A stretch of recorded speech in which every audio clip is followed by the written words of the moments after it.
My name is Tracy Golnick. I am the coordinator for the Tough Enough to Talk About It program. I'm based out of Grand Prairie. Back in the late 1990s, there was some statistics released from our medical examiner's office. And that year, the report garnered a little bit of attention. They had done occupations, and the three highest occupations with the highest suicide rates were trades, industry, and agriculture. And there was a committee of individuals that were looking at suicide prevention in our town. And they thought, can we go into these really tough, male-dominated fields and talk about mental health and suicide, and what would that look like?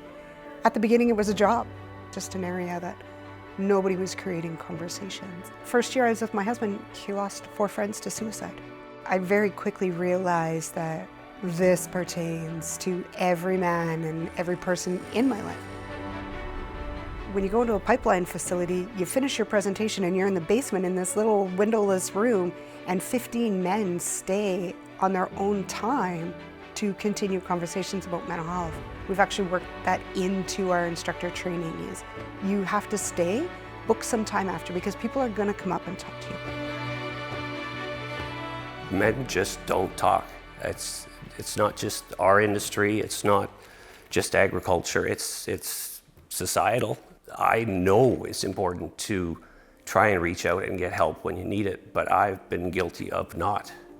My brother took his own life 20 years ago. He was young. I never saw it coming. This time and effort is worth it.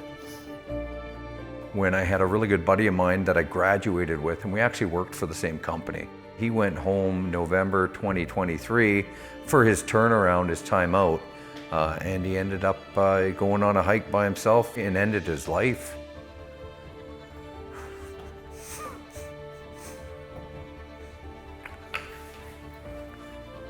Sorry about that. That one still bothers me. Maybe that wouldn't happen in our workplace. So I'm glad we had this today. It makes me want to work for a company like this.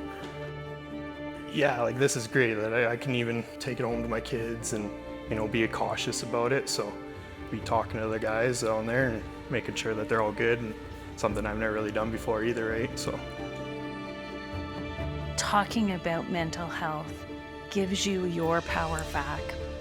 The whole purpose of Tough Enough is to start the conversation, get people talking, get people realizing it's okay to talk about their feelings and what they're going through. Our goal would be ensuring that our employees are armed with this information and can support themselves and or family members and or their colleagues that may be facing some mental health challenges. When we look at Tough Enough and CDN, that really aligns with their community investment values, training and education. And I haven't talked to a single employee that's not proud to work there. That's really rare. I'd love to work myself out of a job. I'd like to have a program that we have to rename because they're not tough conversations. I don't think we're there yet. I think we're getting there. For right now, it's how do we start conversations? The more champions we get, the more people sharing, we'll see that change.